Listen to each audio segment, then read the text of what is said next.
ಜಮ್ಮು ಕಾಶ್ಮೀರದ ಗಡಿ ಗ್ರಾಮದ ಜನರೆಲ್ಲ ನೆಲಮಹಡಿಯನ್ನ ಸೇರಿಕೊಳ್ತಾ ಇದ್ದಾರೆ. ಸೈನಿಕರೆಲ್ಲ ಬೆಟ್ಟ ಗುಡ್ಡ ಕಾಡು ಮೇಡುಗಳಲ್ಲಿ ಕೂಂಪಿಂಗ್ ನಡೆಸ್ತಾ ಇದ್ದಾರೆ. ಜಮ್ಮು ಕಾಶ್ಮೀರದ ಪೊಲೀಸರು ಉಗ್ರರ ಮನೆಗಳನ್ನು ಮತ್ತೆ ಉಡಾಯಿಸಿದರೆ ಕೇಂದ್ರ ಸರ್ಕಾರ ಆಸ್ಪತ್ರೆಗಳಲ್ಲಿ ಅಲರ್ಟ್ ಆಗಿರೋದಕ್ಕೆ ಸೂಚನೆಯನ್ನ ಕಳಿಸಿದೆ. ಅಷ್ಟೇ ಅಲ್ಲದೆ ರಕ್ತ, ಔಷಧಿ, ಆಕ್ಸಿಜನ್ ಬೆಡ್ಗಳನ್ನು ಕೂಡ ರೆಡಿ ಮಾಡಿ ಇಟ್ಕೊಳ್ಳಿ ಅಂತ ಸಂದೇಶ ರವಾನೆಯಾಗಿದೆ. ಹಾಗಾದರೆ ಪಾಕಿಸ್ತಾನದ ಮೇಲೆ ಭಾರತ ಯುದ್ಧ ಶುರು ಮಾಡ್ತಾ ಇದೆಯಾ? ಈ ಪ್ರಶ್ನೆಗಳಿಗೆಲ್ಲ ನಿಮಗೆ ಉತ್ತರವಾಗಿ ಈ ವರದಿಯನ್ನು ತೋರಿಸ್ತೀನಿ.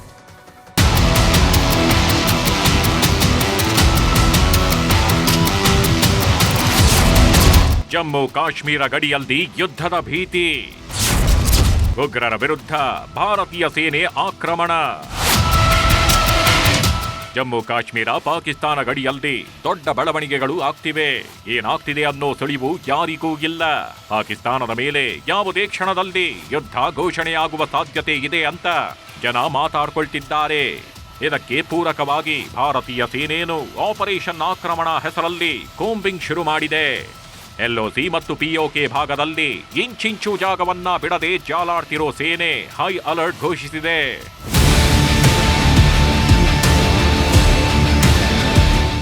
ಬೆಟ್ಟಗುಡ್ಡಗಳನ್ನ ಇಂಚಿಂಚು ಜಾಲಾಡ್ತಿದೆ ಸೇನೆ.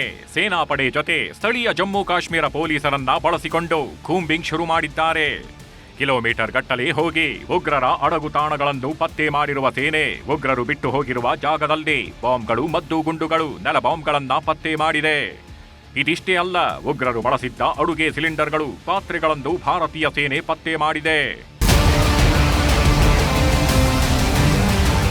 ಬೆಟ್ಟ ಗುಡ್ಡಗಳಲ್ಲಿರುವ ಮನೆಗಳನ್ನು ಸೈನಿಕರು ಬಿಡ್ತಿಲ್ಲ.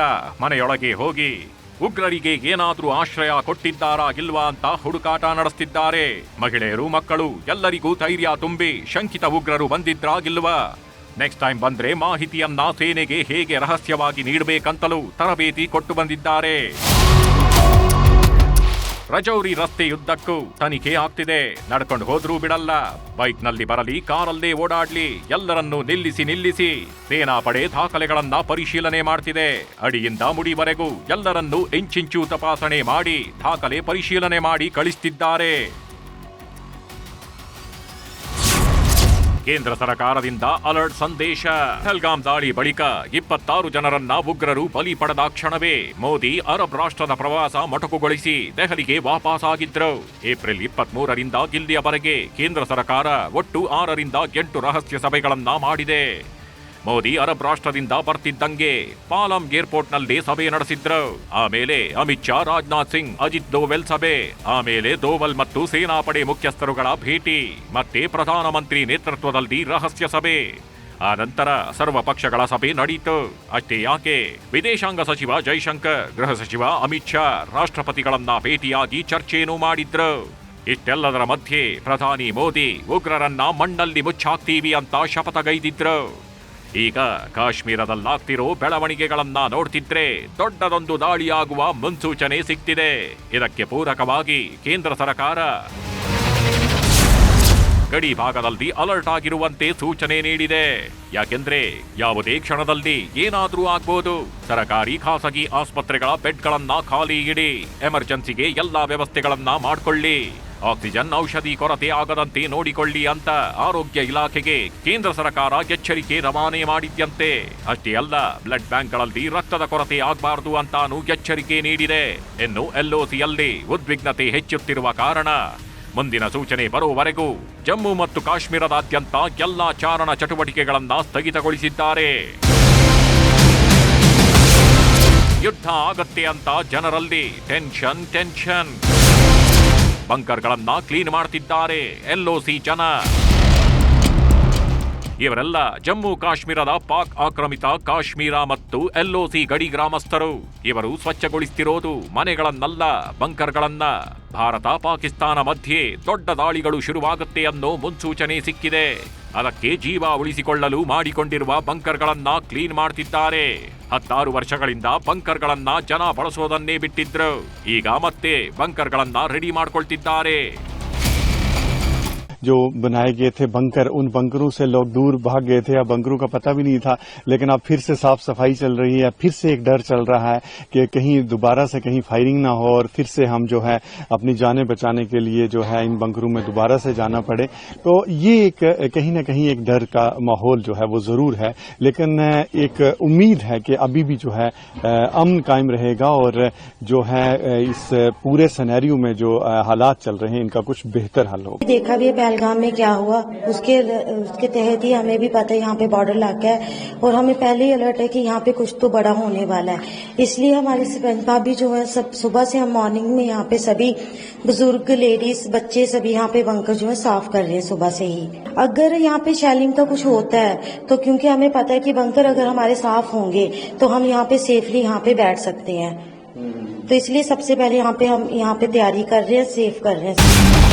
ನರರಾಕ್ಷಸರ ಹೆಡೆಮುರಿ ಕಟ್ಟಲು ಆಪರೇಷನ್ ಆಕ್ರಮಣ, ಮತ್ತೆ 3 ಭಯೋತ್ಪಾದಕರ ಮನೆಗಳು ಪೀಸ್ ಪೀಸ್.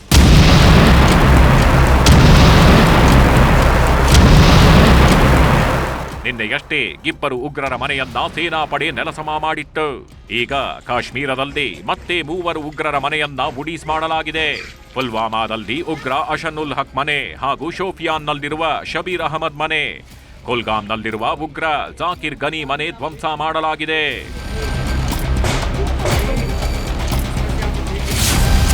ಅಮೆರಿಕ ಟಾರ್ಗೆಟ್ ಮಾಡಿ ಪೆಹಲ್ಗಾಮ್ ದಾಳಿನ ಹೌದು ಅಂತಿದೆ ಭಾರತದ ಗುಪ್ತಚರ ಇಲಾಖೆ ವರದಿ. ಅಮೆರಿಕ ಭಾರತದ ಸ್ನೇಹ ಹೆಚ್ಚು ಗಟ್ಟಿಯಾಗ್ತಿದೆ ಅನ್ನೋವಾಗ್ಲೇ ಇಂಥ ದಾಳಿಗಳು ನಡೆಯುತ್ತೆ. ಇದಕ್ಕೆ ಸಾಕಷ್ಟು ಉದಾಹರಣೆಗಳಿವೆ. ಪಾಕಿಸ್ತಾನ ಸೇರಿದಂತೆ ಉಗ್ರರನ್ನ ಸಾಕ್ತಿರೋ ದೇಶಗಳಿಗೆ ಅಮೆರಿಕ ಅಧ್ಯಕ್ಷ ಡೊನಾಲ್ಡ್ ಟ್ರಂಪ್ ಇನ್ಮುಂದೆ ಫಂಡಿಂಗ್ ಮಾಡಲ್ಲ ಅಂತ ಹೇಳಿದ್ರು. ಡೊನಾಲ್ಡ್ ಟ್ರಂಪ್ ಹೇಳಿಕೆ ಬೆನ್ನಲ್ಲೇ ಮೋದಿ ಟ್ರಂಪ್ ಜೊತೆ ಸಭೆನೂ ಮಾಡಿದ್ರು. ಇದಾದ್ಮೇಲೆ ಅಮೆರಿಕ ಉಪಾಧ್ಯಕ್ಷ ಜೆಡಿ ವ್ಯಾನ್ಸ್ ಭಾರತ ಪ್ರವಾಸಕ್ಕೆ ಬಂದ್ರು. ಅದೇ ದಿನವೇ ಪೆಹಲ್ಗಾಮ್ ದಾಳಿ ನಡೆಸಿದ ಉಗ್ರರು 26 ಜನರನ್ನ ಕೊಂದು ಹಾಕಿದ್ರು.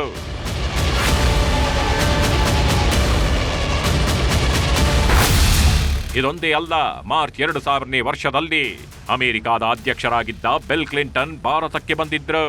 ಅದೇ ದಿನ ಅನಂತನಾಗ್ ಜಿಲ್ಲೆಯ ಚಿಟ್ಟಿ ಸಿಂಗಪುರದಲ್ಲಿ ಉಗ್ರರು ದಾಳಿ ಮಾಡಿ 36 ನಾಗರಿಕರನ್ನ ಕೊಂದು ಹಾಕಿದ್ರು. ಮೇ 2002 ಅಮೆರಿಕ ಸೆಕ್ರೆಟರಿ ಕ್ರಿಸ್ಟಿನಾ ರಾಖಾ ಭಾರತಕ್ಕೆ ಬಂದಿದ್ರು. ಆಗ ಕಲೂಚಿಯಲ್ಲಿ 3 ಕಡೆ ಸೇನಾ ಕ್ಯಾಂಪ್ ಮೇಲೆ ಭಯೋತ್ಪಾದಕರು ದಾಳಿ ಮಾಡಿದ್ರು. ಸೇನಾ ಕ್ಯಾಂಪ್ ಜೊತೆಗೆ ಮಕ್ಕಳು, ಸೈನಿಕರು, ಮಹಿಳೆಯರು ಸೇರಿದಂತೆ 36 ಜನರನ್ನ ಕೊಂದು ಹಾಕಿದ್ರು. ಇದನ್ನೆಲ್ಲ ನೋಡ್ತಿದ್ರೆ ಅಮೆರಿಕ ಭಾರತದ ಸ್ನೇಹಕ್ಕೆ ಕೊಳ್ಳಿಗಿಡೋಕೆ ಈ ದಾಳಿ ನಡೆಸಿರೋ ಸಾಧ್ಯತೆ ಬಗ್ಗೆಯೂ ವರದಿ ಸಲ್ಲಿಸಿದೆ ಗುಪ್ತಚರ ಇಲಾಖೆ. ಕಾಶ್ಮೀರಿ ಪಂಡಿತರ ಮಾರಣ ಹೋಮಕ್ಕೆ ಸಂಚು. 175 ಶಂಕಿತ ಉಗ್ರರ ಬಂಧನದ ಬಳಿಕ ಸತ್ಯಾಂಶ ಬಯಲು. ಭಾರತೀಯ ಸೇನೆ ಉಗ್ರರು ಯಾವ ಬಿಲದಲ್ಲೇ ಇದ್ರೂ ಬಿಡ್ತಿಲ್ಲ. ಹುಡುಕಿ ಉಡಾಯಿಸ್ತಾಗಿದ್ದಾರೆ. ಇಲ್ಲಿಯವರೆಗೂ ಎಷ್ಟು ಉಗ್ರರ ಹೆಣಗಳು ಬೀಳಿಸಿದ್ದೇವೆ ಅಂತಾನು ಸೇನೆ ಲೆಕ್ಕ ಹಾಕದೆ ಹತ್ಯೆ ಮಾಡ್ತಿದೆ. ಇದರಲ್ಲಿ ಲಷ್ಕರ್ ಎ ತೊಯ್ಬಾ, ಜೈಷ್ ಎ ಮೊಹಮ್ಮದ್, ಹಿಜ್ಬುಲ್ ಮುಜಾಹಿದೀನ್, ತೆಹರಿಕ್ ಉಲ್ ಮುಜಾಹಿದೀನ್, ಹರ್ಕತ್ ಉಲ್ ಜಿಹಾದಿ ಈ ಇಸ್ಲಾಮಿ ಉಗ್ರ ಸಂಘಟನೆಗೆ ಸೇರಿದ ಉಗ್ರರು ಹೆಣವಾಗಿದ್ದಾರೆ. ಇದರ ಜೊತೆಗೆ 175 ಶಂಕಿತ ಉಗ್ರರನ್ನ ಬಂಧಿಸಿದ್ದು ವಿಚಾರಣೆ ವೇಳೆ ಕಾಶ್ಮೀರಿ ಪಂಡಿತರ ಮಾರಣ ಹೋಮಕ್ಕೆ ಸಂಚು ರೂಪಿಸಿದ್ದಾರೆ ಅಂತ ಬಾಯ್ಬಿಟ್ಟಿದ್ದಾರಂತೆ. ಹೀಗಾಗಿ ಯಾವ ಅಮಾಯಕರು ಸಾಯಬಾರದು ಅಂತ ಪೊಲೀಸರು, ಸೇನೆ, ಸಿಆರ್ಪಿಎಫ್ ಮತ್ತು ಇತರ ಭದ್ರತಾ ಪಡೆಗಳು ವ್ಯಾಪಕ ಶೋಧ ಮತ್ತು ಸುತ್ತುವರಿದ ಕಾರ್ಯಾಚರಣೆಗಳನ್ನ ಪ್ರಾರಂಭಿಸಿದ್ದಾರೆ. ಒಟ್ನಲ್ಲಿ ಜಮ್ಮು ಮತ್ತು ಕಾಶ್ಮೀರ ಗಡಿ ಭಾಗದಲ್ಲಿ ಯುದ್ಧದ ಕಾರ್ಮೋಡ ಕವಿದಿದೆ. ಯಾವಾಗ ಏನಾಗುತ್ತೆ ಅನ್ನೋದೇ ಈಗಿರುವ ಆತಂಕ ಮತ್ತು ಕುತೂಹಲ. Bureau report, news 18. ಭಾರತದಲ್ಲಿ ಹುಟ್ಟುವಂತಹ ಸಿಂಧೂ ನದಿ ಸೇರಿದಂತೆ ಅದರ ಉಪನದಿಗಳು ಪಾಕಿಸ್ತಾನದ ಮೂಲಕವಾಗಿ ಹರಿದು ಹೋಗ್ತವೆ. ಇದಕ್ಕೆ ಸಂಬಂಧಪಟ್ಟಂತೆ 1960ರಲ್ಲಿ ಸಿಂಧೂ ನದಿ ನೀರಿನ ಒಪ್ಪಂದವನ್ನು ಭಾರತ ಮತ್ತು ಪಾಕಿಸ್ತಾನ ಎರಡೂ ದೇಶಗಳು ಮಾಡಿಕೊಂಡಿದ್ವು. ಈಗ ಪಹಲ್ಗಾಮ್ ದಾಳಿಯ ಬಳಿಕ ಭಾರತ ನೀರನ್ನು ನಿಲ್ಲಿಸಿದ್ದು ನೀರಿಗಾಗಿ ಪಾಕಿಸ್ತಾನದಲ್ಲಿ ಹಪಾಹಪಿ ಶುರುವಾಗಿದೆ. ನೀರು ಕುಡಿ ಇಲ್ಲದಿದ್ರೆ ನಾವು ರಕ್ತ ಹರಿಸ್ತೀವಿ ಅನ್ನೋದರ ಮಟ್ಟಿಗೂ ಕೂಡ ಪಾಕಿಗಳು ಮಾತನಾಡೋದಕ್ಕೆ ಶುರು ಮಾಡಿದ್ದಾರೆ.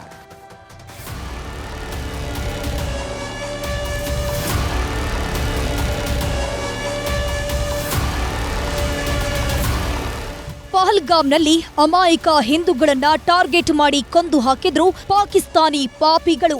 ಯಾವಾಗ ಉಗ್ರರು ಭಯೋತ್ಪಾದನೆ ಹೆಸರಲ್ಲಿ ಹಿಂದೂಗಳನ್ನ ಟಾರ್ಗೆಟ್ ಮಾಡಿದ್ರು ಆಗಲೇ ನೋಡಿ ಭಾರತ ಪಾಕಿಸ್ತಾನಕ್ಕೆ ಮುಟ್ಟಿ ನೋಡಿಕೊಳ್ಳೋ ಹೊಡೆತವನ್ನ ಕೊಡ್ತು. ಉಗ್ರರ ದಾಳಿಯ ಪ್ರತಿಯಾಗಿ ಮೋದಿ ಸರ್ಕಾರವು 1960ರ ಸಿಂಧೂ ಜಲ ಒಪ್ಪಂದವನ್ನ ತಡೆ ಹಿಡಿದು ಪಾಕಿಸ್ತಾನಕ್ಕೆ ಒಂದು ಹನಿ ನೀರನ್ನು ಹರಿಸದಿರಲು ನಿರ್ಧಾರವನ್ನ ಕೈಗೊಂಡಿದೆ. ಸಿಂಧೂ ನದಿ ನೀರನ್ನ ತಡೆದಿದ್ದಕ್ಕೆ ನೀರನ್ನ ಹೇಗೆ ಶೇಖರಣೆ ಮಾಡ್ತಾರೆ? ಹರಿಯೋ ನೀರನ್ನ ನಿಲ್ಲಿಸ್ಬಿಟ್ರೆ ಜಲಪ್ರಳಯ ಆಗಲ್ವಾ? ಭಾರತದಲ್ಲಿ ಪ್ರವಾಹ ಹೆಚ್ಚಾಗೋದಿಲ್ವಾ? ನದಿ ತಿರುವು ಮಾಡೋಕೆ ಸಾಧ್ಯನಾ ಅಂತೆಲ್ಲ ಮಾತನಾಡಿಕೊಳ್ತಿದ್ದಾರೆ. ಯಾರು ಏನಾದ್ರೂ ಮಾತಾಡ್ಲಿ, ಸಿಂಧೂ ಜಲ ಒಪ್ಪಂದ ರದ್ದು ಮಾಡಿ ಪಾಕಿಸ್ತಾನಕ್ಕೆ ನೀರನ್ನ ನಿಲ್ಲಿಸಿರೋದಕ್ಕೆ ಪಾಕಿಸ್ತಾನ ಬಾಯ್ ಬಡ್ಕೊಳ್ತಿದೆ. ಪಾಕಿಸ್ತಾನ ಪೀಪಲ್ಸ್ ಪಾರ್ಟಿಯ ಅಧ್ಯಕ್ಷ ಬಿಲಾವಲ್ ಭುಟ್ಟೋ ಜರ್ದಾರಿ ಸಿಂಧೂ ನಮ್ಮದು ಅಂತಿದ್ದಾರೆ. ಸಿಂಧೂ ನದಿ ನಮ್ಮದು, ಅದು ನಮ್ಮದೇ ಆಗಿರತ್ತೆ. ನೀರು ಬಿಟ್ರೆ ಸರಿ, ಇಲ್ಲದಿದ್ರೆ ನಿಮ್ಮ ರಕ್ತ ಹರಿಯುತ್ತದೆ ಅಂತ ಯುದ್ಧಕ್ಕೆ ಪರೋಕ್ಷವಾಗಿ ಆಹ್ವಾನ ನೀಡಿದ್ದಾರೆ. भारत को कहना चाहूंगा कि सिंधु हमारा है और सिंधु हमारा रहेगा। या इस दरिया से हमारा पानी बहेगा या उनका खून बहेगा। ऐसे नहीं हो सकता, ऐसे नहीं हो सकता कि एक दिन तू उठ जाए और ये फैसला करे कि आप इंडस वाटर ट्रीटी को नहीं मानते हैं। ಪಾಕಿಸ್ತಾನದ ಯಾವೊಬ್ಬ ರಾಜಕಾರಣಿನೂ ಅಷ್ಟೇ ಮೋದಿ ಸರ್ಕಾರ ಕೊಟ್ಟಿರೋ ಸಿಂಧೂ ನದಿ ಒಪ್ಪಂದದ ಹೊಡೆತಕ್ಕೆ ಪತರಗುಟ್ಟಿ ಹೋಗಿದೆ. ಪಾಕಿಸ್ತಾನ ಮಾತ್ರವಲ್ಲ, ಜಮ್ಮು ಕಾಶ್ಮೀರ ಮುಖ್ಯಮಂತ್ರಿನೂ ಸಿಂಧೂ ನದಿ ಒಪ್ಪಂದ ರದ್ದು ಮಾಡಿದ್ರೆ ಮಾಡ್ಲಿ, ಆದ್ರೆ ನಮ್ಮ ರಾಜ್ಯಕ್ಕೂ ನೀರಿನ ಸಮಸ್ಯೆ ಆಗತ್ತೆ, ನಷ್ಟವಾಗತ್ತೆ ಅಂತ ಹೇಳ್ತಿದ್ದಾರೆ. अब ये इंडस वाटर ट्रीटी पहले ही हमें जम्मू कश्मीर को बहुत भारी पड़ा है। अब अगर इससे जम्मू कश्मीर का फायदा होगा, जम्मू कश्मीर की बेहतरी होगी, तो मैं सबसे पहले वो हूँगा जो कहेगा कि अच्छी बात है। ಭಾರತ ಮತ್ತು ಪಾಕಿಸ್ತಾನದ ಮೂಲಕ ಹರಿದು ಹೋಗಿ ಅರಬ್ಬಿ ಸಮುದ್ರವನ್ನ ಸೇರುತ್ತೆ ಸಿಂಧೂ ನದಿ. ದಕ್ಷಿಣ ಏಷ್ಯಾದ ಜೀವನಾಡಿ ಅಂತಾನೆ ಸಿಂಧೂ ನದಿಯನ್ನ ಪರಿಗಣಿಸಲಾಗಿದೆ. ಹಾಗಿದ್ರೆ ಭಾರತ ಮತ್ತು ಪಾಕಿಸ್ತಾನದಲ್ಲಿ ಹರಿಯುವ ಈ ನದಿಯ ಹುಟ್ಟು ಎಲ್ಲಿ? ಈ ನದಿ ಎಷ್ಟು ಉದ್ದವಿದೆ?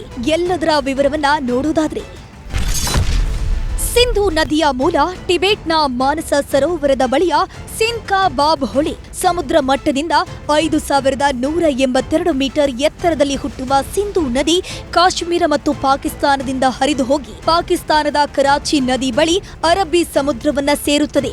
80% ಈ ನದಿಯ ಪ್ರದೇಶ ಪಾಕಿಸ್ತಾನದಲ್ಲಿಯೇ ಇದ್ದು ಇಲ್ಲಿನ ಹಲವು ಪ್ರಾಂತ್ಯಗಳು ಕೃಷಿ, ಕೈಗಾರಿಕೆ, ಆರ್ಥಿಕ ಚಟುವಟಿಕೆಗಳಿಗೆ ಆಧಾರವಾಗಿರೋ ಪಾಕಿಸ್ತಾನದ ಜೀವನಾಡಿ ಇದು. ಸಿಂಧೂ ನದಿಯ ವಿಸ್ತೀರ್ಣ ಸುಮಾರು 11,65,000 ಚದರ ಕಿಲೋಮೀಟರ್. ಸಿಂಧೂ ನದಿಯ ಒಟ್ಟು ಉದ್ದ 3,180 ಕಿಲೋಮೀಟರ್. ಝೀಲಂ, ಚೀನಬ್, ರಾವಿ, ಬಿಯಾಸ್, ಸಟ್ಲೇಜ್ ಈ 5 ನದಿಗಳು ಸಿಂಧೂ ನದಿಯ ಪ್ರಮುಖ ಉಪನದಿಗಳಾಗಿದ್ದು ಪಾಕಿಸ್ತಾನದ 92% ಭೂಮಿಗೆ ಶಾಶ್ವತ ನೀರಾವರಿ ಒದಗಿಸುತ್ತಿದೆ. ಭಾರತದಲ್ಲಿ ಸಟ್ಲೇಜ್ ನದಿಯ ಮೇಲಿನ ಭಾಕ್ರಾ ಅಣೆಕಟ್ಟು ಮತ್ತು ಬಿಯಾಸ್ ನದಿಯ ಮೇಲೆ ಪಾಂಡೋಹ ಅಣೆಕಟ್ಟು, ಚೆನಾಬ್ ನದಿಯ ಮೇಲೆ ಬಾಗ್ಲಿಹಾರ್ ಮತ್ತು ದುಲ್ಹಸ್ತಿ ಅಣೆಕಟ್ಟು, ಝೀಲಂ ನದಿಯ ಮೇಲೆ ಉರಿ ಮತ್ತು ಕಿಶನ್ ಗಂಗಾ ಯೋಜನೆಯನ್ನ ನಿರ್ಮಿಸಲಾಗಿದೆ.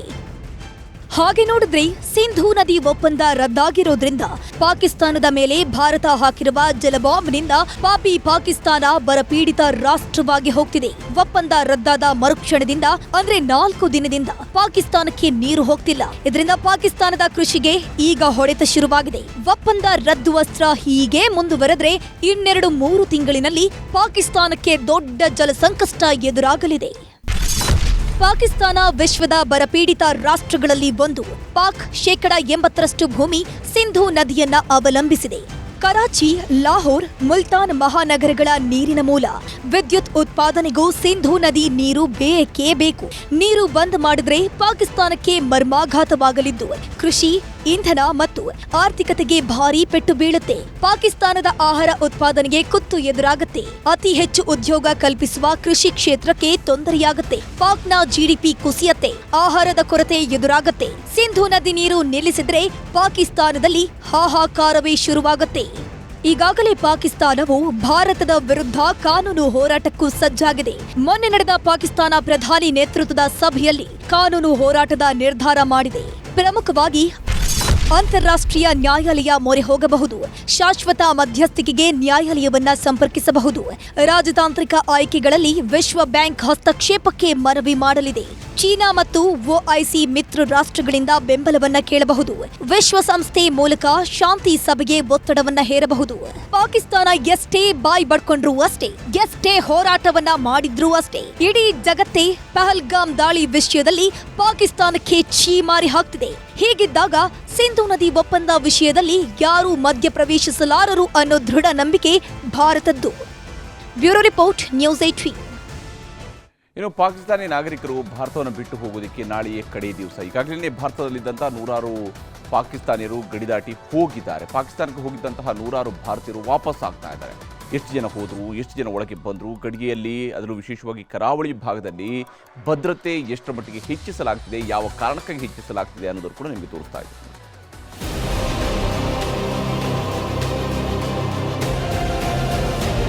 ಪೆಹಲ್ಗಾಮ್ ದಾಳಿಯಲ್ಲಿ ಇಬ್ಬರು ಕನ್ನಡಿಗರು ಸೇರಿ ಒಟ್ಟು 26 ಜನರನ್ನ ಕೊಂದ ಉಗ್ರರನ್ನ ಸೇನೆ ಹೆಡೆಮುರಿ ಕಟ್ತಿದೆ.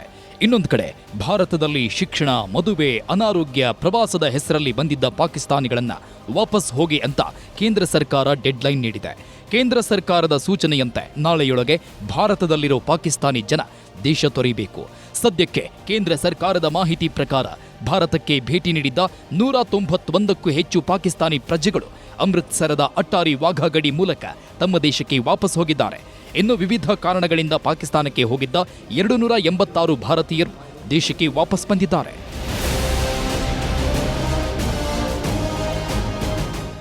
ಭಾರತದಲ್ಲಿ ನೆಲೆಸಿರುವ ಪಾಕ್ ಪ್ರಜೆಗಳು ನಾಳೆ ಒಳಗೆ ಭಾರತ ಬಿಟ್ಟು ಹೋಗಬೇಕು. ಈ ಬಗ್ಗೆ ಎಲ್ಲ ರಾಜ್ಯಗಳ ಸಿಎಂಗಳಿಗೆ ಅಮಿತ್ ಶಾ ಸಂದೇಶ ರವಾನಿಸಿದ್ದಾರೆ. ಕರ್ನಾಟಕದಲ್ಲಿ 108 ಮಂದಿ ಪಾಕ್ ಪ್ರಜೆಗಳಿದ್ದಾರೆ. ಗಡೀಪಾರಿಗೆ ರಾಜ್ಯ ಸರ್ಕಾರ ಕ್ರಮ ಕೈಗೊಂಡಿದೆ. ಈ ಬಗ್ಗೆ ಮಾತನಾಡಿರುವ ಸಿಎಂ ಸಿದ್ದರಾಮಯ್ಯ, ರಾಜ್ಯದಲ್ಲಿ ಎಷ್ಟು ಜನ ಇದ್ದಾರೆ ಮಾಹಿತಿ ತೆಗೆದುಕೊಳ್ಳುತ್ತಿದ್ದೇವೆ. ಈ ಬಗ್ಗೆ ಕೇಂದ್ರಕ್ಕೆ ಮಾಹಿತಿ ಕೊಡುತ್ತೇವೆ. ಇದರಲ್ಲಿ ಕೇಂದ್ರ ಸರ್ಕಾರಕ್ಕೆ ನಮ್ಮ ಸಹಕಾರ ಇದೆ ಅಂದ್ರು. ಕೇಂದ್ರದಿಂದ ನಿನ್ನೆ ಸೂಚನೆ ಬಂದಿದೆ.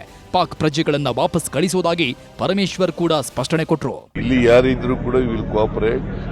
ಅವರನ್ನ ಕೇಂದ್ರ ಸರ್ಕಾರಕ್ಕೆ ಮಾಹಿತಿ ಕೊಡ್ತಕ್ಕಂಥ, ಅವ್ರನ್ನ ಹೊರಗಡೆ ಕಳಿಸ್ತಕ್ಕಂಥ ಕೆಲಸ ಮಾಡಿ.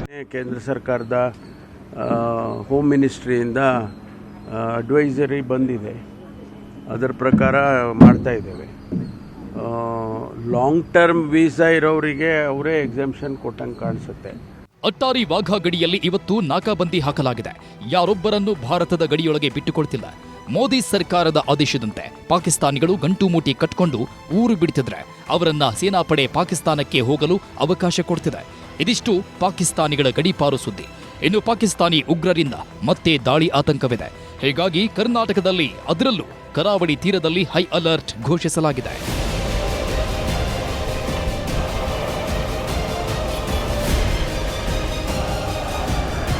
ಈ ಬಾರಿ ಪಾಕಿಸ್ತಾನದ ಸೈತಾನರು ಟಾರ್ಗೆಟ್ ಮಾಡಿದ್ದು ಸೈನಿಕರನ್ನಲ್ಲ, ಕಾಶ್ಮೀರಕ್ಕೆ ಬಂದ ಪ್ರವಾಸಿಗರನ್ನ. ಹೀಗಾಗಿಯೇ ಈಗ ರಾಜ್ಯದ ಪ್ರವಾಸಿ ತಾಣಗಳಲ್ಲೂ ಕಟ್ಟೆಚ್ಚರ ವಹಿಸಲಾಗಿದೆ. ಮಂಗಳೂರಿನ ಪ್ರವಾಸಿ ತಾಣಗಳ ಮೇಲೆ ಅಧಿಕಾರಿಗಳು ಹದ್ದಿನ ಕಣ್ಣಿಟ್ಟಿದ್ದಾರೆ. ಕಡಲ ತೀರದಲ್ಲಿ ವಿಶೇಷ ಭದ್ರತೆ ಹೆಚ್ಚಿಸಲಾಗಿದ್ದು ಮೀನುಗಾರರು ಆಳ ಸಮುದ್ರಕ್ಕೆ ತೆರಳದಂತೆ ಸೂಚನೆ ನೀಡಿದ್ದಾರೆ. ಇದರ ಜೊತೆಗೆ ವಿದೇಶಿ ಹಡಗು ಹಾಗೂ ಅನುಮಾನಾಸ್ಪದ ವ್ಯಕ್ತಿಗಳು ಕಂಡುಬಂದ್ರೆ ತಕ್ಷಣ ಮಾಹಿತಿ ನೀಡುವಂತೆ ಆದೇಶ ನೀಡಿದ್ದಾರೆ. ಕಾರವಾರದ ಸೂಕ್ಷ್ಮ ಪ್ರದೇಶಗಳಲ್ಲಿ ಹೆಚ್ಚಿನ ಭದ್ರತೆ ನೀಡಲಾಗಿದೆ. ಕಾರವಾರದ ಕದಂಬ ನೌಕಾನೆಲೆ, ಕೈಗಾ ಅಣುವಿದ್ಯುತ್ ಸ್ಥಾವರ ಸೇರಿದಂತೆ ಹಲವು ಸೂಕ್ಷ್ಮ ಪ್ರದೇಶಗಳಲ್ಲಿ ಹದ್ದಿನ ಕಣ್ಣಿಟ್ಟಿದ್ದಾರೆ. ಕೈಗಾ ಪ್ರದೇಶದಲ್ಲಿ ಹೆಚ್ಚಿನ ಸಿಆರ್ಪಿಎಫ್ ಸೈನಿಕರನ್ನ ನಿಯೋಜನೆ ಮಾಡಲಾಗಿದೆ. ಜೊತೆಗೆ ಸೂಕ್ಷ್ಮ ಪ್ರದೇಶಗಳಲ್ಲಿ ಭದ್ರತೆ ಹೆಚ್ಚಿಸಲಾಗಿದೆ. ಕರ್ನಾಟಕ ಕರಾವಳಿ ಪ್ರದೇಶಗಳಲ್ಲೂ ಖಾಕಿ ಕಣ್ಗಾವಲು ಹೆಚ್ಚಿಸಲಾಗಿದೆ. ಕಾಶ್ಮೀರದಲ್ಲಿ ಭಯೋತ್ಪಾದಕರು ನಡೆಸಿದ ಅಟ್ಟಹಾಸದಿಂದ ಎಚ್ಚೆತ್ತ ಸರ್ಕಾರ ಕರಾವಳಿ ಭಾಗದಲ್ಲಿ ಹೈ ಅಲರ್ಟ್ ಮಾಡಲಾಗಿದೆ. ಕೋಸ್ಟ್ ಗಾರ್ಡ್ ಜೊತೆಗೆ ಜಂಟಿ ಕಾರ್ಯಾಚರಣೆ ಮಾಡಲಾಗ್ತಿದ್ದು ಕರಾವಳಿ ಕಾವಲು ಪಡೆಯ 13 ಬೋಟ್ಗಳು ಪೆಟ್ರೋಲಿಂಗ್ ಮಾಡ್ತಿವೆ. ನಮ್ಮ ಒಂದು 320 ಕಿಲೋಮೀಟರ್ ಉದ್ದದ ಕರಾವಳಿ ತೀರದಲ್ಲಿ ಅತ್ಯಂತ ಹೆಚ್ಚಿನ ಕಟ್ಟೆಚ್ಚರ ವಹಿಸಲಾಗಿದೆ ಮತ್ತು ನಿರಂತರವಾಗಿ ಪ್ಯಾಟ್ರೋಲಿಂಗ್ ನಮ್ಮ ಬೋಟ್ಗಳ ಮುಖಾಂತರ ಮಾಡ್ತಾ ಇದ್ದೀವಿ. ಅಷ್ಟೇ ಅಲ್ಲದೆ ಬೀಚ್ ಪಾಯಿಂಟ್ಗಳಲ್ಲಿ ಕೂಡ ನಾವು ಪ್ಯಾಟ್ರೋಲಿಂಗ್ನ ಇನ್ನಷ್ಟು ಹೆಚ್ಚಿಗೆ ಪಡಿಸಿದ್ದೀವಿ. ಒಟ್ನಲ್ಲಿ ಪಹಲ್ಗಾಮ್ನಲ್ಲಿ ಅಟ್ಟಹಾಸ ಮೆರೆದ ಪಾಕಿಗಳು ತಕ್ಕ ಬೆಲೆ ತೆರೋವರೆಗೂ ನೆಮ್ಮದಿ ಇಲ್ಲ. ಆದ್ರೆ ಯಾವ ಬಿಲದಲ್ಲಿ ರಕ್ತಾಸುರರು ಅಡಗಿದ್ದಾರೋ ಗೊತ್ತಿಲ್ಲ. ಇನ್ನೆಲ್ಲಿ ಅಟ್ಯಾಕ್ ಮಾಡ್ತಾರೋ ಅದೂ ಗೊತ್ತಿಲ್ಲ. ಹೀಗಾಗಿಯೇ ಎಲ್ಲೆಲ್ಲೂ ಹೈ ಅಲರ್ಟ್ ಮಾಡಲಾಗ್ತಿದೆ. Bureau report, news 18. ಇವತ್ತು ಪಾಕಿಸ್ತಾನದ ಪ್ರಧಾನಿ ಭಾರತದ ಮುಂದೆ ಬಿಳಿ ಬಾವುಟವನ್ನು ಹಿಡಿಯುವಂತಹ ಮಾತುಗಳನ್ನು ಆಡಿದ್ದಾರೆ. ಇನ್ನೊಂದು ಕಡೆ ಯುದ್ಧಕ್ಕೂ ರೆಡಿ ಅಂತ ಡಬಲ್ ಗೇಮ್ ಕೂಡ ತೋರಿಸ್ತಾ ಇದ್ದಾರೆ. ಮತ್ತೊಂದು ಕಡೆಯಲ್ಲಿ ಪಾಕಿಸ್ತಾನದ ಅಧಿಕಾರಿ ಭಾರತೀಯರ ತಲೆ ತೆಗಿತೀವಿ ಅಥವಾ ಕತ್ತು ಸೀಳ್ತೀವಿ ಅನ್ನುವಂಥ ರೀತಿಯಲ್ಲಿ ಕೈ ಸನ್ನೆಯನ್ನು ಮಾಡಿರುವಂಥದ್ದು ಕೂಡ ವಿಡಿಯೋದ ಮೂಲಕವಾಗಿ ವೈರಲ್ ಆಗಿದೆ. ಹಿಂದೂಗಳು ಪ್ರತಿಭಟನೆ ನಡೆಸಿದ್ರು ಅನ್ನುವಂತಹ ಕಾರಣಕ್ಕಾಗಿ ಕತ್ತು ಸೀಳುವ ಸಂಜ್ಞೆಯನ್ನು ಆತ ಏನು 1ನೇ ಮಹಡಿಯಲ್ಲಿ ನಿಂತುಕೊಂಡು ಕಟ್ಟಡದ ಮೇಲಿನ ಮಹಡಿಯಲ್ಲಿ ನಿಂತುಕೊಂಡು ಆತ ಮಾಡಿದ್ದಾನೆ. ಅವಾಗಿನ ವರದಿ ನಿಮ್ಗೆ ತೋರಿಸ್ತೀನಿ. ಪಹಲ್ಗಾಮ್ ಭಯೋತ್ಪಾದಕ ದಾಳಿ ಆದ ಮರುಕ್ಷಣವೇ ಪಾಕಿಸ್ತಾನ ನಾವಲ್ಲ ನಮ್ಮ ಕೈವಾಡ ಇಲ್ಲ ಅಂತ ಬೊಬ್ಬೆ ಹಾಕಿತ್ತು. ಆದ್ರೆ ಯಾವಾಗ ಪಾಕಿಸ್ತಾನದ ಮೇಲೆ ರಾಜತಾಂತ್ರಿಕ ನಿರ್ಬಂಧ ಹಾಕಿದ್ರು ಆಗ ಪಾಕಿಸ್ತಾನದ ಪ್ರಧಾನಿಯ ನಿದ್ದೆ ಹಾಳಾಯಿತು. ಉಗ್ರರ ದಾಳಿ ಕುರಿತು ಮೌನ ತಾಳಿದ್ದ ಪಾಕಿಸ್ತಾನ ಪ್ರಧಾನಮಂತ್ರಿ ಶಹಬಾಜ್ ಶರೀಫ್ ಈಗ ಮೌನ ಮುರಿದು ಬಿಳಿ ಬಾವುಟ ಹಾರಿಸಿದ್ದಾರೆ. ಭಾರತದ ಆರೋಪದ ಬಗ್ಗೆ ತನಿಖೆ ನಡೆಸೋಕೆ ರೆಡಿಯಾಗಿದ್ದೀವಿ ಅಂದ್ರು. ಇನ್ನೊಂದ್ ಕಡೆ ಯುದ್ಧಕ್ಕೂ ನಮ್ಮ ಸೇನೆ ರೆಡಿಯಾಗಿದೆ ಅಂತಿದ್ದಾರೆ. Pakistan is open to participate in any neutral credible investigation. Baseless allegations and false accusations without credible investigation or verifiable evidence. The recent tragedy in Pahalgam is yet another example of this perpetual blame game, which must come to a grinding halt. That water is a vital national interest of Pakistan. ಹೀಗೆ ತನಿಖೆಗೂ ಸಿದ್ಧ ಅಂತಿರೋ ಪಾಕಿಸ್ತಾನ ಪ್ರಧಾನಮಂತ್ರಿ ಸಿಂಧೂ ನದಿಯ ನೀರನ್ನು ಭಾರತ ಬೇರೆ ಕಡೆ ತಿರುಗಿಸಿದ್ರೆ ನಾವು ಸೇನೆಯನ್ನು ಬಳಸಿ ಉತ್ತರ ಕೊಡ್ತೀವಿ ಅಂತ ಅಬ್ಬರಿಸಿದ್ರು. ಆದ್ರೆ ಯಾವುದಕ್ಕೂ ಭಾರತ ತಲೆಬಾಗಿಲ್ಲ. ಪಾಕಿಸ್ತಾನದ ಮತ್ತದೇ ಸುಳ್ಳು ಮನಸ್ಥಿತಿಯನ್ನ ನಂಬಿಕೊಂಡಿಲ್ಲ. ಇದು ಪಾಕಿಸ್ತಾನ ಪ್ರಧಾನಮಂತ್ರಿಯ ಡಬಲ್ ನೀತಿ. ಆದ್ರೆ ಈ ದೃಶ್ಯ ನೋಡಿ. ಲಂಡನ್ನಲ್ಲಿ ಪಹಲ್ಗಾಮ್ ದಾಳಿ ಖಂಡಿಸಿ ಅನಿವಾಸಿ ಭಾರತೀಯರು ಪ್ರತಿಭಟನೆ ನಡೆಸಿದ್ರು. ಭಾರತೀಯ ಸೇನಾ ಆಪರೇಷನ್ಗೆ ಬೆಂಬಲ ಘೋಷಿಸಿದ್ರು. ಇದೇ ಟೈಮಲ್ಲಿ ಲಂಡನ್ನ ಪ್ರತಿಭಟನಾಕಾರರ ಕಡೆಗೆ ಪಾಕಿಸ್ತಾನ ಸೇನೆಯ ಹಿರಿಯ ಅಧಿಕಾರಿಯೊಬ್ಬ ಬೆದರಿಕೆ ಸನ್ನೆ ತೋರಿಸಿದ. ಲಂಡನ್ನಲ್ಲಿರುವ ಪಾಕಿಸ್ತಾನ ಸೇನೆ ಮತ್ತು ವಾಯು ಸಲಹೆಗಾರ ಕರ್ನಲ್ ತೈಮೂರ್ ರಹತ್ ಭಾರತೀಯ ಸಮುದಾಯದ ಪ್ರತಿಭಟನಾಕಾರರ ಕಡೆ ನೋಡ್ತಾ ಕತ್ತು ಕತ್ತರಿಸ್ತೀವಿ ಹುಷಾರಂತ ಬೆದರಿಕೆ ಹಾಕಿರೋ ವಿಡಿಯೋ ಸಿಕ್ಕಾಪಟ್ಟೆ ವೈರಲ್ ಆಗಿದೆ.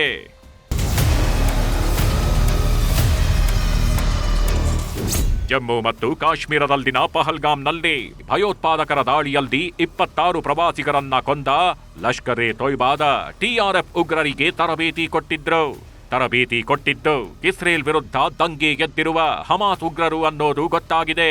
ಪಾಕಿಸ್ತಾನದ ಗುಪ್ತಚರ ಇಲಾಖೆ ಹಮಾಸ್ ಉಗ್ರರಿಂದ ಟಿಆರ್ಎಫ್ ಉಗ್ರರಿಗೆ ತರಬೇತಿ ನೀಡಿ ಪಹಲ್ಗಾಮ್ ಕಡೆಗೆ ಛೂ ಬಿಟ್ಟಿತ್ತು ಅಂತ ಗೊತ್ತಾಗಿದೆ.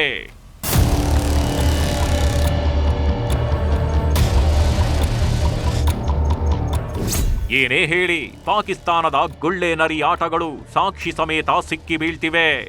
ಆದ್ರೂ ನಾವಲ್ಲ ನಮಗೇನೂ ಗೊತ್ತಿಲ್ಲ ಅನ್ನೋ ಹೈಡ್ರಾಮಾ ಮಾತ್ರ ನಿಲ್ಲಿಸ್ತಿಲ್ಲ. Bureau report, news 18.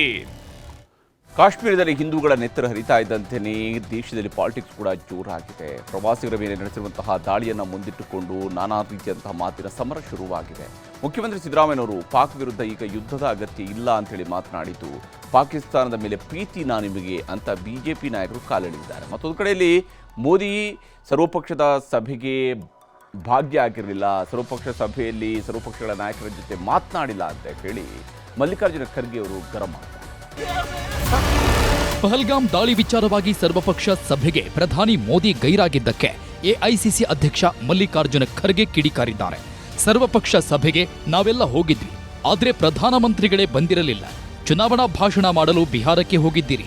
ಪ್ರಧಾನಮಂತ್ರಿಗಳ ಈ ಆಟಿಟ್ಯೂಡ್ ಸರಿಯಿಲ್ಲ, ಅವರು ಸೀರಿಯಸ್ ಇಲ್ಲ ಅಂತ ಅರ್ಥ ಎಂದು ಗುಡುಗಿದ್ದಾರೆ. ಸರ್ಕಾರ ಮೀಟಿಂಗ್ ಕರೆದ ಮೇಲೆ ಸರ್ಕಾರ ವತಿಯಿಂದ ಪ್ರೈಮ್ ಮಿನಿಸ್ಟರ್ ಹಾಜರಿರಬೇಕಾಗಿತ್ತು. ಅವರು ಹಾಜರಿಲ್ಲ, ಅದಕ್ಕಾಗಿ ಇದು ಸರಿಯಲ್ಲ. ಸುಮಾರು 26 ಜನ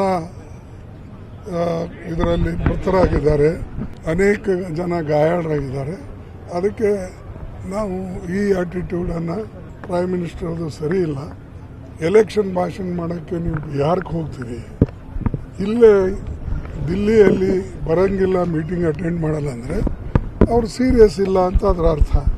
ಇದು ಮಲ್ಲಿಕಾರ್ಜುನ ಖರ್ಗೆ ಅವರ ಹೇಳಿಕೆಯಾದ್ರೆ ಮುಖ್ಯಮಂತ್ರಿ ಸಿದ್ದರಾಮಯ್ಯನವರದ್ದು ಮತ್ತು ಸಚಿವ ಸಂತೋಷ್ ಲಾಡ್ ಅವರದ್ದು ಇನ್ನೊಂದು ರೀತಿಯ ಹೇಳಿಕೆ. ಪಾಕಿಸ್ತಾನದ ಮೇಲೆ ಯುದ್ಧ ಅವಶ್ಯಕತೆ ಇಲ್ಲ ಅಂತಿರೋ ಸಿದ್ದರಾಮಯ್ಯ ಯುದ್ಧ ಬೇಡ, ಶಾಂತಿ ಬೇಕು, ಭದ್ರತೆ ಹೆಚ್ಚಿಸಬೇಕು ಅಂದ್ರು. ಸಚಿವ ಸಂತೋಷ್ ಲಾಡ್ ಅವರು ಭದ್ರತಾ ವೈಫಲ್ಯ ಅಂತ ಹೇಳ್ತಾನೆ ಪ್ರಧಾನಿ ಮೋದಿ ಅವರ ರಾಜೀನಾಮೆಯನ್ನು ಕೇಳ್ತಿದ್ದಾರೆ. ಯುದ್ಧ ಮಾಡಬೇಕಾದಂತ ಅಗತ್ಯ ಇಲ್ಲ, ಬಿಗಿ ಕ್ರಮಗಳು ತಗೋಬೇಕು ಅಷ್ಟೇ. ಭದ್ರತಾ ವ್ಯವಸ್ಥೆಯನ್ನ ಬಿಗಿ ಮಾಡ್ತಕ್ಕಂಥ ಕೆಲಸವನ್ನ ಮಾಡಬೇಕು. ನಾವು ಯುದ್ಧದ ಪರ ಇಲ್ಲ, ನಾವು ಶಾಂತಿ ಇರಬೇಕು, ಜನರಿಗೆ ಭದ್ರತೆ ಇರಬೇಕು, ಕೇಂದ್ರ ಸರ್ಕಾರ ಭದ್ರತಾ ಕ್ರಮಗಳನ್ನು ತಗೋಬೇಕು. ಮತ್ತಿಷ್ಟು ವರ್ಷ ಆಗಲಾರದು ಈಗಾಗಿದೆ. ಲ್ಯಾಬ್ಸ್ ಯಾರ್ದು? 7 ಲಕ್ಷ ಜನ ಅಲ್ಲೇ ಶ್ರೀನಗರ್ನಲ್ಲಿದ್ದಾರೆ, ಪ್ಯಾರಾಮಿಲಿಟರಿ ಫೋರ್ಸು, ಮಿಲಿಟರಿ ಫೋರ್ಸು. ಒಬ್ಬ ವಾಚ್ಮನ್ ಇಲ್ಲ ಅಲ್ಲಿ. ಯಾಕಿಲ್ಲ? ಇದ್ರ ಬಗ್ಗೆ ಕೇಳಬಾರ್ದ ಪ್ರಶ್ನೆ? ಉತ್ತರ ಯಾರು ಕೊಡಬೇಕು? ಕೇಂದ್ರ ಸರ್ಕಾರ ತಾನೇ ಉತ್ತರ ಕೊಡಬೇಕು. ಯಾವಾಗ ಕೇಂದ್ರ ಸರ್ಕಾರ ಫೇಲಿಯರ್ ಇರ್ತದೆ ಅವಾಗೇನಾಗುತ್ತೆ, ಸ್ಟುಡಿಯೋಗಳು ಸೆಟ್ ಆಗ್ಬಿಡ್ತು ಈ ದೇಶದಲ್ಲಿ. ಪಹಲ್ಗಾಮ್ ಪ್ರಕರಣದಲ್ಲಿ ಭದ್ರತೆ ವೈಫಲ್ಯವಿತ್ತು ಅಂತಿದ್ದಾರೆ ಕಾಂಗ್ರೆಸ್ ನಾಯಕರು. ಯುದ್ಧ ಬೇಡ, ಶಾಂತಿ ಬೇಕು ಅಂತಿದ್ದಾರೆ ಕೈಕಲಿಗಳು. ಆದ್ರೆ ಬಿಜೆಪಿಯವರು ಕಾಂಗ್ರೆಸ್ ನಾಯಕರ ಮಾತನ್ನ ವಿರೋಧಿಸಿದ್ರು. ಆರ್ ಅಶೋಕ್, ಸಂಸದ ಯದುವೀರ್, ಜೆಡಿಎಸ್ ಶಾಸಕ ರವಿಕುಮಾರ್ ಕೂಡ ಸಿಎಂ ಹಾಗೂ ಸಂತೋಷ್ ಲಾಡ್ ಮಾತಿಗೆ ತಿರುಗೇಟ್ ಕೊಟ್ರು. ಸೈನ್ಯದ ಮೇಲೆ ಆಪಾದನೆ ಮಾಡ್ತಿರಲ್ಲ, ಮುಂದೆ ಈ ದೇಶದ ಜನ, ಈ ರಾಜ್ಯದ ಜನ, ಈ ಘಟನೆ ಆಗ್ತಾ ಇದೆಯಲ್ಲ, ಸಿದ್ದರಾಮಯ್ಯ ಹೇಳಿಕೆ, ಲಾಡ್ ಹೇಳಿಕೆ, ಪ್ರಿಯಾಂಕಾ ಖರ್ಗೆ ಹೇಳಿಕೆ, ಮುಂದೆ ನಿಮ್ಮೆಲ್ಲರಿಗೂ ಸರಿಯಾದಂತ ಪಾಠ ಈ ರಾಜ್ಯದ ಜನ ಕಲಿಸ್ತಾರೆ ನೋಡಿ. ಕಾಂಗ್ರೆಸ್ನವರು ಏನು ಈ ಸಂದರ್ಭದಲ್ಲಿ ಆರೋಪ ಮಾಡುವಂಥದ್ದು ಯಾವುದೇ ರೀತಿಯ ಯೋಗ್ಯತೆ ಇಲ್ಲ. ಹಿಂದೆ ಭಾರತದಲ್ಲಿ ಅವರ ಆಳ್ವಿಕೆಯ ಸಮಯದಲ್ಲಿ ಯಾವ ರೀತಿಯ ಭಯೋತ್ಪಾದಕರಿಗೆ ಒಂದು ಸಂಪೂರ್ಣವಾಗಿ ಇಲ್ಲಿ ಭಾರತ ಒಂದು ಫ್ರೀ ಕಂಟ್ರಿ ಆಗಿ ಅವ್ರಿಗೆ ಒಂದು ಅವಕಾಶ ಇತ್ತು ಅಂತ ನಮ್ಮೆಲ್ಲರಿಗೂ ಗೊತ್ತಿದೆ. ನಾವು ಇದುವರೆಗೂ ಸ್ವತಂತ್ರ ಬರಕ್ ಮುಂಚೆ, ಸ್ವತಂತ್ರ ಬಂದ ಮೇಲೆ ಶಾಂತಿ ಇತ್ತು ಅಂತಾನೆ ಭಾರತೀಯರು ಇರೋದು. ಆದರೆ ಸಿದ್ದರಾಮಯ್ಯನವರು ಈ ಒಂದು ಘಟನೆಯನ್ನು ಖಂಡನೆ ಮಾಡಬಹುದು. ಇವತ್ತು ಮುಂದೆ ಈ ರೀತಿ ಮರುಕಳಿಸಬಾರ್ದು. ರಾಜಕೀಯ ಏನಾದ್ರೂ ಇರ್ಲಿ, ಪಹಲ್ಗಾಮ್ ದುರಂತದಲ್ಲಿ ಮಡಿದವರಿಗೆ ನ್ಯಾಯ ಕೊಡಿಸೋ ಕೆಲಸ ಆಗ್ಬೇಕು ಅನ್ನೋದಷ್ಟೇ ಎಲ್ಲರ ಹೆಬ್ಬಯಕೆ. ಅಂದಹಾಗೆ ಇಷ್ಟೆಲ್ಲದರ ಮಧ್ಯೆ ದೆಹಲಿಯ ಕಾರ್ಯಕ್ರಮದಲ್ಲಿ ಆರ್ಎಸ್ಎಸ್ ಮುಖ್ಯಸ್ಥ ಮೋಹನ್ ಭಾಗವತ್ ಮಡಿದವರಿಗೆ ಗೌರವ ಸಲ್ಲಿಸಿದ್ರು. 2 ನಿಮಿಷಗಳ ಮೌನ ಆಚರಿಸಿ ಪಹಲ್ಗಾಮ್ ಭಯೋತ್ಪಾದಕ ದಾಳಿಯಲ್ಲಿ ಮಡಿದ ಅಮಾಯಕ ಜೀವಗಳಿಗೆ ನಮನ ಸಲ್ಲಿಸಿದ್ರು. Bureau report, news 18. ರಾಜ್ಯ ದೇಶ ವಿದೇಶಗಳ ಮತ್ತಷ್ಟು ಪ್ರಮುಖ ಸುದ್ದಿಗಳನ್ನು ಕ್ವಿಕ್ ಆಗಿ ನೋಡೋಣ. ಚಾಮರಾಜನಗರಕ್ಕೆ ಹೋದ್ರೆ ಅಧಿಕಾರ ಹೋಗುತ್ತೆ ಎಂಬ ವಿಚಾರದ ಬಗ್ಗೆ ಮೈಸೂರಿನಲ್ಲಿ ಸಿಎಂ ಸಿದ್ದರಾಮಯ್ಯ ಮಾತನಾಡಿದ್ರು. ನಾನು ಚಾಮರಾಜನಗರಕ್ಕೆ 20 ಬಾರಿ ಹೋಗಿದ್ದೇನೆ. ಚಾಮರಾಜನಗರಕ್ಕೆ ಹೋದ್ಮೇಲೆ ನನ್ನ ಸ್ಥಾನವೂ ಗಟ್ಟಿಯಾಯಿತು ಅಂತ ಹೇಳಿದ್ರು. ಮೈಸೂರಿನ ಪಿರಿಯಾಪಟ್ಟಣದಲ್ಲಿ ವಿವಿಧ ಕಾಮಗಾರಿಗಳಿಗೆ ಸಿಎಂ ಚಾಲನೆ ಕೊಟ್ರು. ಸಿಎಂ ಆಗಮನಕ್ಕೂ ಮುನ್ನ ದಲಿತರು ಮೈಮೇಲೆ ಸಗಣಿ ಸುರಿದುಕೊಂಡು ಪ್ರತಿಭಟನೆ ನಡೆಸಿದ್ರು. ಚನ್ನಕಲ್ ಕಾವಲು ಗ್ರಾಮದ ದಲಿತರ ಜಮೀನನ್ನ ಪ್ರಭಾವಿಗಳು ಕಬಳಿಕೆ ಮಾಡಿದ್ದಾರೆ ಅಂತ ಕಿಡಿಕಾರಿದ್ರು. ಬೆಂಗಳೂರಿನ ಕಾವಲ್ ಭೈರಸಂದ್ರದ ಅಂಬೇಡ್ಕರ್ ಮೆಡಿಕಲ್ ಕಾಲೇಜಿನಲ್ಲಿ ಡಾಕ್ಟರ್ ಬಿಆರ್ ಅಂಬೇಡ್ಕರ್ ಪ್ರತಿಮೆ ಅನಾವರಣ ಮಾಡಲಾಯಿತು. ಈ ವೇಳೆ ಮಾತನಾಡಿದ ಮಲ್ಲಿಕಾರ್ಜುನ ಖರ್ಗೆ, ದಲಿತರು ಹಿಂದುಳಿದಿರಬಹುದು, ಆದರೆ ತಿರುಗಿ ಬಿದ್ರೆ ಯಾರೂ ತಡೆಯಲು ಸಾಧ್ಯವಿಲ್ಲ ಅಂದ್ರು. ಅನಧಿಕೃತ ವಾಣಿಜ್ಯ ಬೈಕ್ ಹಾಗೂ ಟ್ಯಾಕ್ಸಿಗಳ ಸಂಚಾರ ಸಂಬಂಧ ಸರ್ಕಾರಕ್ಕೆ ಹೈಕೋರ್ಟ್ ಡೆಡ್ಲೈನ್ ಕೊಟ್ಟಿದೆ. 6 ವಾರಗಳ ಒಳಗೆ ಮಾರ್ಗಸೂಚಿ ರಚಿಸಬೇಕು, ಇಲ್ಲದಿದ್ರೆ ಸಂಚಾರ ರದ್ದು ಮಾಡಲು ಹೇಳಿದೆ. ಈಗ ಸಾರಿಗೆ ಸಚಿವ ರಾಮಲಿಂಗಾರೆಡ್ಡಿ ನಿಯಮ ಪಾಲಿಸದ ಬೈಕ್ ಹಾಗೂ ಟ್ಯಾಕ್ಸಿ ಕಂಪನಿಗಳ ವಿರುದ್ಧ ಕಾನೂನು ಕ್ರಮ ಜರುಗಿಸಲು ಸಾರಿಗೆ ಇಲಾಖೆ ಆಯುಕ್ತರಿಗೆ ಸೂಚನೆ ಕೊಟ್ಟಿದ್ದಾರೆ. ಸಿಇಟಿ ಪರೀಕ್ಷೆ ವೇಳೆ ಬಲವಂತದಿಂದ ವಿದ್ಯಾರ್ಥಿಗಳ ಜನಿವಾರ ತೆಗೆಸಿದ್ರು. ಇವತ್ತು ಹೈಕೋರ್ಟ್ ನ್ಯಾಯಮೂರ್ತಿ ಎನ್ವಿ ಅಂಜಾರಿ ಪೀಠ ಜನಿವಾರ ತೆಗೆಸಿದ್ದನ್ನ ಪ್ರಶ್ನಿಸಿ ಸಲ್ಲಿಸಿದ್ದ ಪಿಐಎಲ್ ವಿಚಾರಣೆ ನಡೆಸಿ ಮುಖ್ಯ ಕಾರ್ಯದರ್ಶಿ ಹಾಗೂ ಕೆಇಎ ಕಾರ್ಯನಿರ್ವಾಹಕ ಅಧಿಕಾರಿಗೆ ನೋಟಿಸ್ ನೀಡಿದೆ. ಜಾಗತಿಕ ಕ್ರಿಶ್ಚಿಯನ್ ಧರ್ಮಗುರು ಪೋಪ್ ಫ್ರಾನ್ಸಿಸ್ ಅಂತ್ಯಕ್ರಿಯೆ ಯುರೋಪಿನ ವ್ಯಾಟಿಕನ್ನಲ್ಲಿ ನಡೆಯಿತು. ರಾಷ್ಟ್ರಪತಿ ದ್ರೌಪದಿ ಮುರ್ಮು, ಡೊನಾಲ್ಡ್ ಟ್ರಂಪ್ ಸೇರಿ ಜಾಗತಿಕ ನಾಯಕರು ಭಾಗಿಯಾಗಿದ್ರು. ನೂತನ ಪೋಪ್ ಆಯ್ಕೆಗೆ ಶೀಘ್ರದಲ್ಲಿ ಚುನಾವಣೆ ನಡೆಯಲಿದೆ.